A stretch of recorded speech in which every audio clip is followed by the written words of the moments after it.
Halo semuanya, perkenalkan nama saya John Revanus dengan NIM 240951135 dari kelas B. Di sini saya akan mempresentasikan tugas 2 laporan kasus lapangan peternakan babi untuk mata pelajaran Manajemen dan Kesehatan Peternakan Babi. Di sini saya dengan judul karakteristik, penilaian, dan kualitas fisik karkas babi Bali, babi landes, dan juga babi durok. Akan saya mulai dari latar belakang. Jadi yang pertama, alasan saya memilih untuk mempresentasikan dengan judul tersebut karena ternak babi bernilai ekonomi tinggi dan menjadi komoditas krusial di Bali, terutama jenis babi Bali asli dan landrace yang banyak digunakan untuk konsumsi serta upacara adat, contohnya babi guling. Namun, tingginya permintaan terhadap babi Bali sering terkenal oleh rendahnya produktivitas dan terbatasnya ketersediaan bibit jika dibandingkan dengan babi persilangan. Oleh karena itu, pemahaman dan penilaian kualitas karkas beserta dagingnya, baik secara subjektif maupun objektif, sangat diperlukan untuk memastikan daya terima dan kepuasan konsumen. Mengingat kualitas akhir sangat dipengaruhi oleh perbedaan jenis, manajemen peliharaan, hingga umur potong babi. Untuk permasalahannya, yang pertama, bagaimana perbedaan karakteristik karkas secara fisik antara babi Bali asli yang dipelihara secara tradisional dengan babi landrace yang dipelihara secara intensif. Kedua, bagaimana kualitas fisik daging antara babi Bali dengan babi landrace. Ketiga, bagaimana pengaruh pertambahan umur terhadap bobot karkas, persentase karkas, dan juga tebal lemak punggung pada ternak babi. Yang keempat, apa saja metode dan kriteria yang digunakan dalam melakukan penilaian karkas pada daging babi Bali, babi landrace, dan juga babi Duro. Untuk tujuan presentasi ini, yang pertama mengetahui perbedaan karakteristik karkas dari babi Bali asli dan babi landrace persilangan yang digunakan sebagai bahan baku babi guling di Bali. Kedua, mengetahui perbedaan kualitas fisik daging dari jenis babi yang berbeda. Ketiga, menganalisis pendugaan bobot karkas, persentase karkas, dan tebal lemak punggung berdasarkan kelompok umur ternak. Keempat, memahami parameter penilaian karkas untuk menentukan yield grade dan kualitas daging babi Bali, babi landrace, dan juga babi Durok. Selanjutnya saya akan menjelaskan bagian pembahasan. Yang pertama ada perbandingan karakteristik karkas babi Bali versus babi landrace. Yang pertama ada berat potong, berat karkas, persentase karkas, panjang, dan lebar karkas babi landrace nyata lebih tinggi dibandingkan babi Bali. Lalu nilai flashing index, babi Bali lebih rendah dari babi landrace yang menunjukkan bahwa perototan babi landrace lebih tebal. Lalu babi Bali merupakan tipe lemak sehingga tebal lemak punggungnya nyata lebih tebal dibandingkan babi landrace yang merupakan tipe daging. Kedua, kualitas fisik daging babi Bali versus babi landrace. Warna daging babi Bali nyata lebih tinggi daripada babi landrace karena kandungan mioglobinnya yang lebih besar. Nilai susut mentah babi Bali nyata lebih kecil dibandingkan babi landrace, menandakan kualitas daging babi Bali dalam menahan berat lebih baik.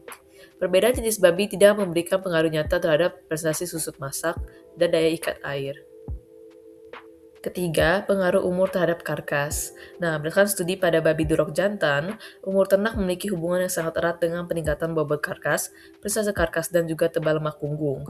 Umur potong ternak yang memberikan hasil terbaik ada pada rentang 331 sampai 360 hari atau setahun, di mana rata-rata persentase karkas mencapai 76,02% dan bobot karkas berada di angka tertinggi.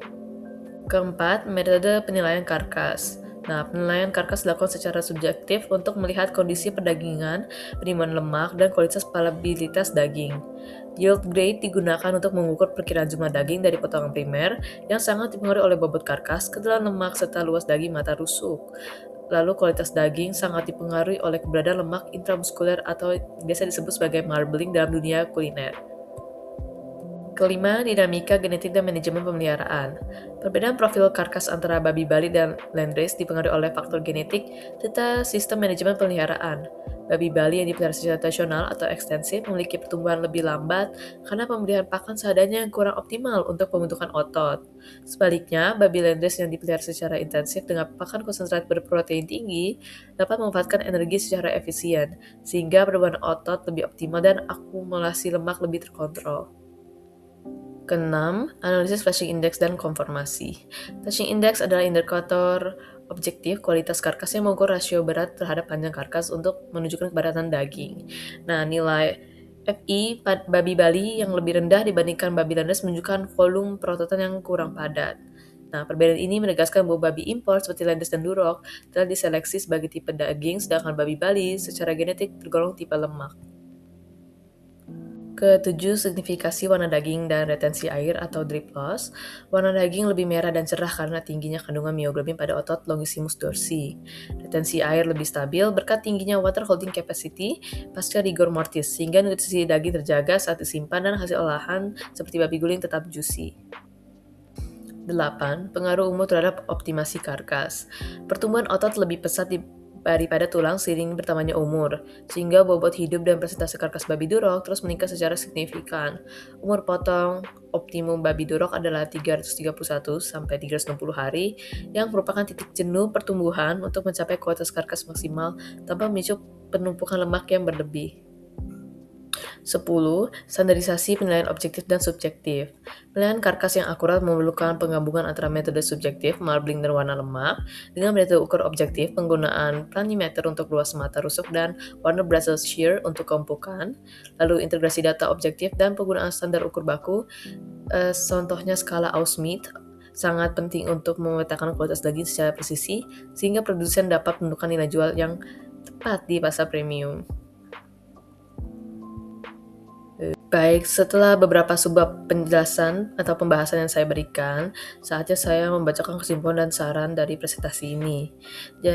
Jadi kesimpulannya, meski karkas babi Bali secara fisik, bobot, dan indeks perdagingan lebih rendah dibandingkan babi landrace, babi Bali tetap unggul pada kualitas fisik daging seperti warna yang lebih cerah dan dilus yang rendah, didukung oleh temuan bahwa umur potong optimal hingga 360 hari secara signifikan meningkatkan bobot dan persentase karkas. Oleh karena itu, industri pengolahan daging disarankan menggunakan babi landrace atau durok pada umur potong 331 sampai 360 hari untuk mendapatkan karkas optimal. Sementara industri kuliner seperti babi guling disarankan tetap menggunakan babi Bali untuk menjaga keunggulan kualitas fisik daging sembari mengupayakan pemulihan genetik untuk meningkatkan bobot karkasnya. Berikut daftar pustaka dari jurnal-jurnal yang saya pakai untuk membuat presentasi ini. Sekian presentasi saya, terima kasih sudah menonton. Sampai jumpa di lain waktu.